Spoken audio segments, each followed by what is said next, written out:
नमस्कार दोस्तों, एक बार फिर आप सभी का स्टेशन प्रो क्लासेस पर स्वागत है। इस वीडियो में हम देखने वाले हैं NCERT example class 10 chapter number पहला रासायनिक अपक्रिया एवं समीकरण के महत्वपूर्ण प्रश्न, जो कि आगामी रेलवे ग्रुप डी परीक्षा के लिए बहुत ही महत्वपूर्ण होने वाले हैं। यदि आप भी रेलवे परीक्षा की तैयारी कर रहे हैं तो ये वीडियो बिल्कुल भी मिस न करें। वीडियो शुरू करने से पहले यदि आप इस चैनल पर नए हैं तो वीडियो को लाइक और चैनल को सब्सक्राइब करना ना भूलें। तो आइए शुरू करते हैं क्वेश्चन नंबर पहला।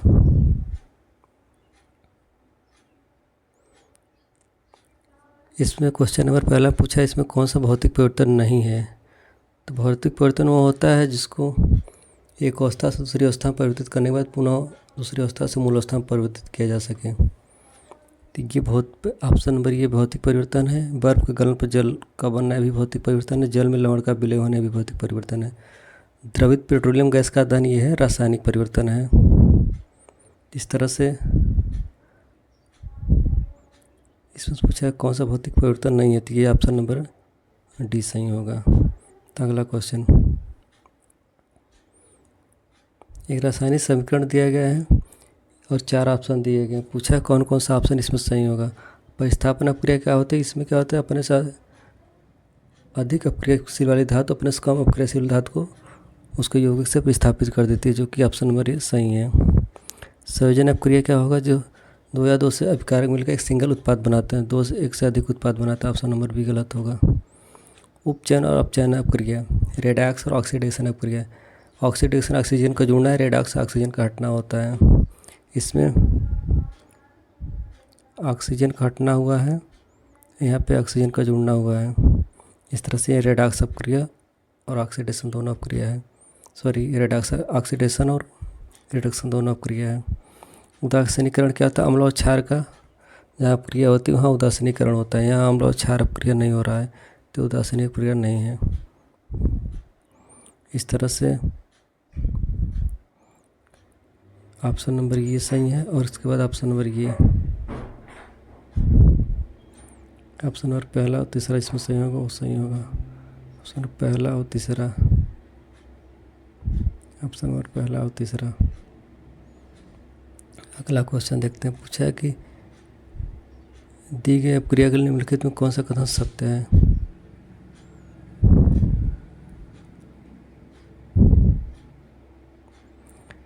पहला ऑप्शन है कि आयरन धातु ऑक्सीकृत हो रही है। बिल्कुल, जब आयरन धातु से ऑक्सीजन जुड़ेगा तो ये ऑक्सीकृत होती है। जल अपचयित हो रहा है, जल अपचयित, जल का रिडक्शन हो रहा है, यानी ऑक्सीजन हट रहा है जल के साथ। बिल्कुल, जल के साथ ऑक्सीजन हट रहा है, ये भी ऑप्शन सही होगा।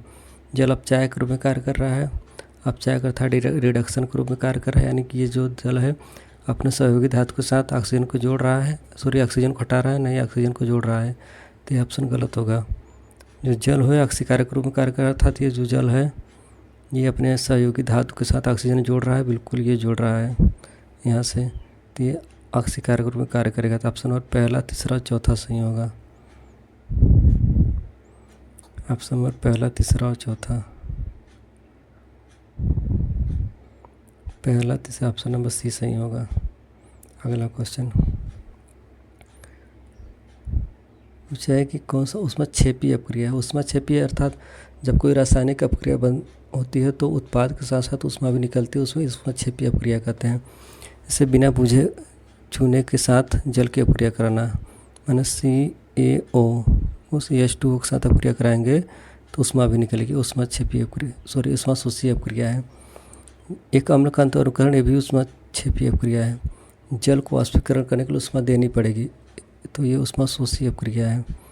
कपूर को ध्रुवपातन के लिए भी ऊष्मा देनी पड़ेगी, ये भी ऊष्माशोषी अपक्रिया है। इस तरह से ऑप्शन नंबर ये पहला सही होगा। अम्ल का अनुकरण, ये दोनों ऊष्माक्षेपी है और ये दोनों ऊष्माशोषी है, तो ऑप्शन नंबर ये सही होगा, ऊष्माक्षेपी अपक्रिया। अगला क्वेश्चन पूछा है कि सूर्य की प्रकाश की उपस्थिति में सिल्वर क्लोराइड के उद्भासन में स्लेटी रंग क्यों हो जाता है। तो सिल्वर क्लोराइड के अपघटन पर सिल्वर बनने से इसका रंग स्लेटी हो जाता है। ऑप्शन नंबर ये पहला सही है, तो इसका केवल ऑप्शन नंबर यही सही होगा। अगला क्वेश्चन दिया है कि ठोस कैल्शियम ऑक्साइड जल के साथ तीव्रता से अपक्रिया करती है। ठोस कैल्शियम ऑक्साइड से बिना बुझा चूना को ठोस कैल्शियम ऑक्साइड कहा जाता है। अपक्रिया कर कैल्शियम हाइड्रोक्साइड बने बुझा चूना बनाती है CaOH तथा उष्मा भी उत्पन्न होती है। इस प्रक्रिया को चूने का बुझना कहते हैं। कैल्शियम हाइड्रोक्साइड जल में घुलकर इसका विलयन बनाते हैं जिसे चूने का पानी कहते हैं। निम्नलिखित में से कौन सा कथन चूने का पानी बुझाने तथा इसके विलयन बनाने के लिए सत्य है? तो ऑप्शन नंबर ये उष्मा शोषी अपक्रिया है। यह उष्मा क्षेपी ऑप्शन में दिया गया उष्मा क्षेपी अपक्रिया है। ये ऑप्शन सही है। जो उत्पाद बना है CaOH का होल ट्वाइस, जो कैल्शियम हाइड्रोक्साइड है, ये क्षार होता है।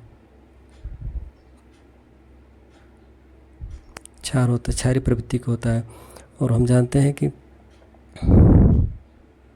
pH स्केल पे 0 से 14 होता है और 7 उदासीनीकरण होता है। इधर जाएंगे तो अम्ल होगा और इधर बढ़ेंगे तो क्षार बढ़ता जाएगा। तो ये उत्पाद जो है कैल्शियम हाइड्रोक्साइड क्षारीय प्रवृत्ति मैंने हमेशा 7 से अधिक ही होगा। ऑप्शन नंबर तीसरा सही है। दूसरा और तीसरा जिसमें होगा वो सही होगा। तो ऑप्शन नंबर 20 सही है, दूसरा और तीसरा। अगला क्वेश्चन,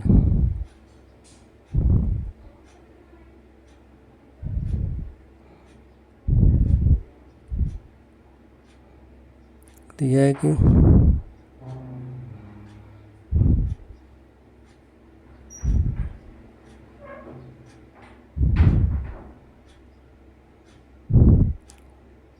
देखिए बेरियम क्लोराइड और अमोनियम सल्फेट के साथ अपक्रिया पर बेरियम सल्फेट था अमोनियम क्लोराइड बनता है। बेरियम क्लोराइड यानी BaCl2 बेरियम क्लोराइड और ammonium sulphate NS3SO4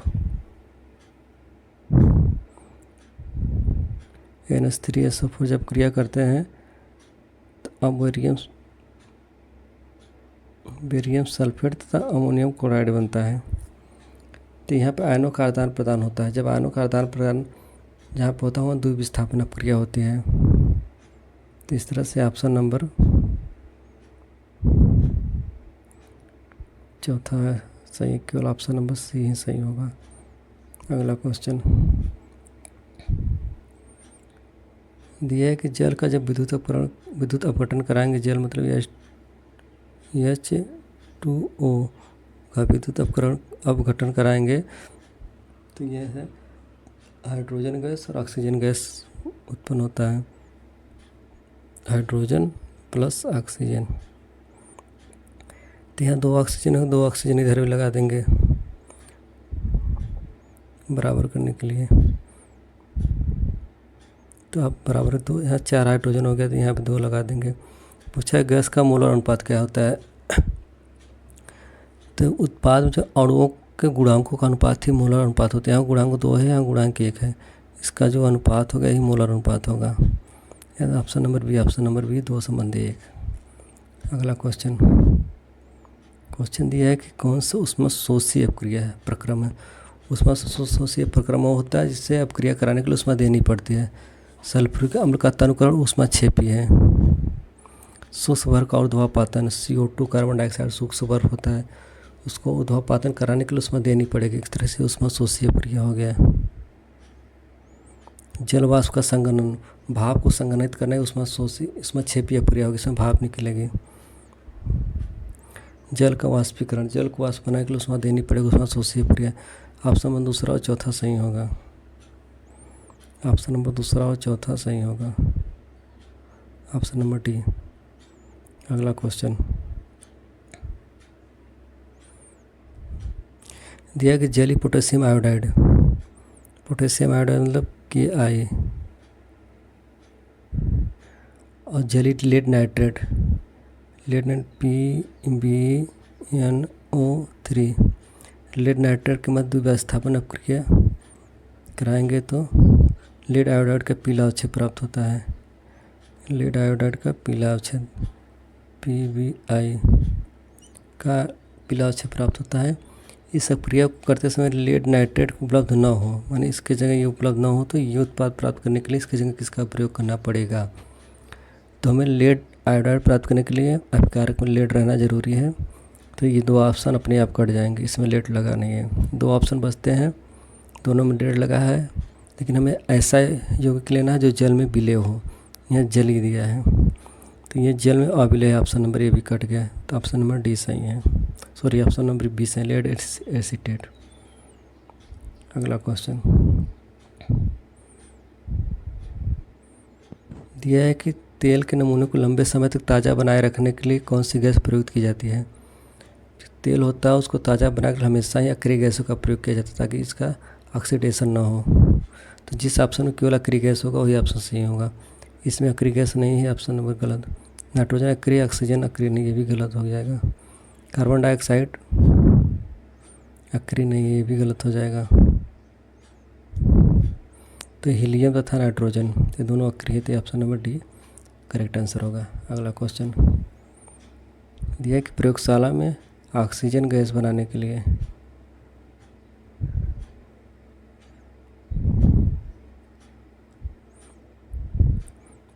oxygen gas बनाने के लिए एक रासायनिक समीकरण दिया गया है और पूछा इसमें कौन सा ऑप्शन सही होगा। ऑक्सीजन गैस बनाने के लिए जो रासायनिक समीकरण दिया गया है, एक यौगिक है उष्मा देकर इसको अपघटित करके एक से अधिक यौगिक में तोड़ दिया जा रहा है। तो एक तरह से अपघटन अपक्रिया हो गई, उष्मा दिया जा रहा है तो उष्मा शोषी अपक्रिया हो गई। Option number A correct answer हो जाएगा। बी नहीं सही होगा क्योंकि संयोजन अपक्रिया में एक ही उत्पाद बनना चाहिए। अगला क्वेश्चन नंबर 13, इसमें दिया है कि कौन सा प्रक्रम रासायनिक अपक्रिया होती है। मतलब इसमें 4 ऑप्शन थे, इसमें किसमें रासायनिक अपक्रिया हो रही है। एक गैस सिलेंडर में निम्न दाब पर ऑक्सीजन गैस का भंडारण, ये रासायनिक अपक्रिया नहीं है, भौतिक अपक्रिया है। वायु का द्रवीकरण ये भी रासायनिक अपक्रिया नहीं, भौतिक अपक्रिया है। चीनी के प्याले में खुले में पेट्रोल रखना भी भौतिक अपक्रिया है। उच्च ताप पर वायु की उपस्थिति में कॉपर की तार का गर्म करना, ये रासायनिक अपक्रिया है। ऑप्शन नंबर डी सही होगा। अगला क्वेश्चन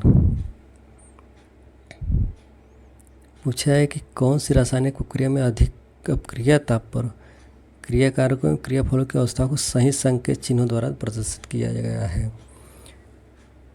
तो हाइड्रोजन लिक्विड, हाइड्रोजन गैस होता है, इसमें लिक्विड दिया, ये ऑप्शन गलत हो गया। हाइड्रोजन गैस होता है, ऑक्सीजन भी गैस होता है, लिक्विड दिया गया है, ये भी गलत हो गया। हाइड्रोजन गैस होता है, ऑक्सीजन गैस होता है, उत्पाद बनेगा तो H2O जल, ये ऑप्शन सही हो सकता है। यहाँ पर भी हाइड्रोजन गैस से ऑक्सीजन गैस है, उत्पाद H2O बन रहा है। यहाँ H2O जो बन रहा है लिक्विड फॉर्म बन रहा है, H2O गैस फॉर्म बन रहा है। इस तरह से दोनों ऑप्शन सही हो सकते हैं, लेकिन हम क्वेश्चन पे जाएंगे तो क्वेश्चन में जो कह रहा है उसमें कह रहा है कि अपक्रिया ताप पे, माने ताप पे क्रिया हो रही है, जिसका मतलब जो उत्पाद बनेगा H2O वो लिक्विड न बनकर भाप बनेगा। ऑप्शन नंबर ये सही होगा, ऑप्शन नंबर डी सही होगा। अगला क्वेश्चन, यह कौन सी संयोजन अपक्रिया। संयोजन अपक्रिया होती है जब 2 या 2 से अधिक अपकारक मिलकर एक सिंगल उत्पाद बनाते हैं। तो पहले हम 2 से अधिक उत्पाद बनाते, एक कट गया। इसमें सिंगल उत्पाद बनाते, ये ऑप्शन सही हो गया। इसमें भी सिंगल उत्पाद बना, ये ऑप्शन सही हो गया। इसमें 2 से अधिक बनाते, ये ऑप्शन कट गया। दूसरा और तीसरा जो ऑप्शन होगा, दूसरा और तीसरा ऑप्शन नंबर डी सही होगा। अगला क्वेश्चन,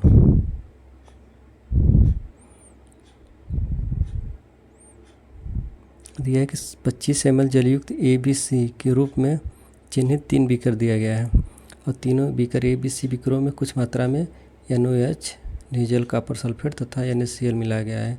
ए में NOH भरा गया है, बी में कॉपर सल्फेट भरा तथा सी में NaCl मिलाया गया।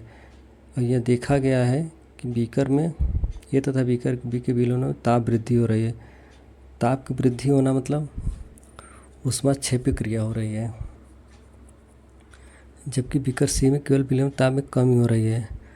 कमी कब होगी, जब ऊष्मा निकलेगी तो विलयन अपने आप ताप कम होता है, ऊष्मा शोषी अपक्रिया हो जाएगा ये। तो बीकर ए तथा बीकर बी में ऊष्माक्षेपी प्रक्रम हो रहा है, ये ऑप्शन सही है। शोषी और बीकर ए तथा बीकर में ऊष्माशोषी प्रक्रम हो, ये ऑप्शन गलत है। बीकर सी में ऊष्माक्षेपी प्रक्रम हो रहा है, ये भी गलत है। बीकर सी में ऊष्माशोषी प्रक्रम हो रहा है, ऑप्शन नंबर सी। पहला और चौथा सही है, इसमें पहला और चौथा दिया होगा वो ऑप्शन सही होगा। अगला क्वेश्चन दिया है, अम्लीय परमैंगनेट विलयन युक्त एक बीकर में फेरस सल्फेट का तन विलयन धीरे धीरे मिलाया गया है। हल्के जामुनी रंग का जो विलयन होता है धीरे धीरे क्षीण हो जाता है और अंत में उसका रंग विलुप्त होता है। माने हल्का जामुनी जो रंग था वो धीरे धीरे वो रंगहीन हो गया। निम्नलिखित में कौन सी व्याख्या उपरोक्त परीक्षण के लिए सही है? तो ऑप्शन नंबर है KMnO4 पोटेशियम जो दिया गया ये KMnO4 का एक ऑक्सीकारक है। Fe फेरस सल्फेट को ऑक्सीकृत कर देता है। ये ऑप्शन नंबर ए सही है। इसी कारण इसका रंग हल्का जामुनी धीरे क्षीण होकर रंगहीन हो जाता है। क्वेश्चन नंबर अगला 18 दिया गया निम्नलिखित में कौन सी द्विविस्थापना प्रक्रिया है? द्विविस्थापना प्रक्रिया क्या होती है? जिसमें आयनों का आदान प्रदान होता है। तो ऑप्शन नंबर 2 ही एक ऐसा ऑप्शन है जिसमें आयनों का आदान प्रदान होगा। यहाँ पे ऑप्शन नंबर ए नहीं सोच, चूँकि यहाँ पे विस्थापन क्रिया होगी, लेड कॉपर को विस्थापित कर देगा। ये संयोजन अपक्रिया है, सिंगल उत्पाद बन रहा है। ये रेडॉक्स अपक्रिया हो जाएगी। तो केवल ऑप्शन नंबर 2 ही सही है।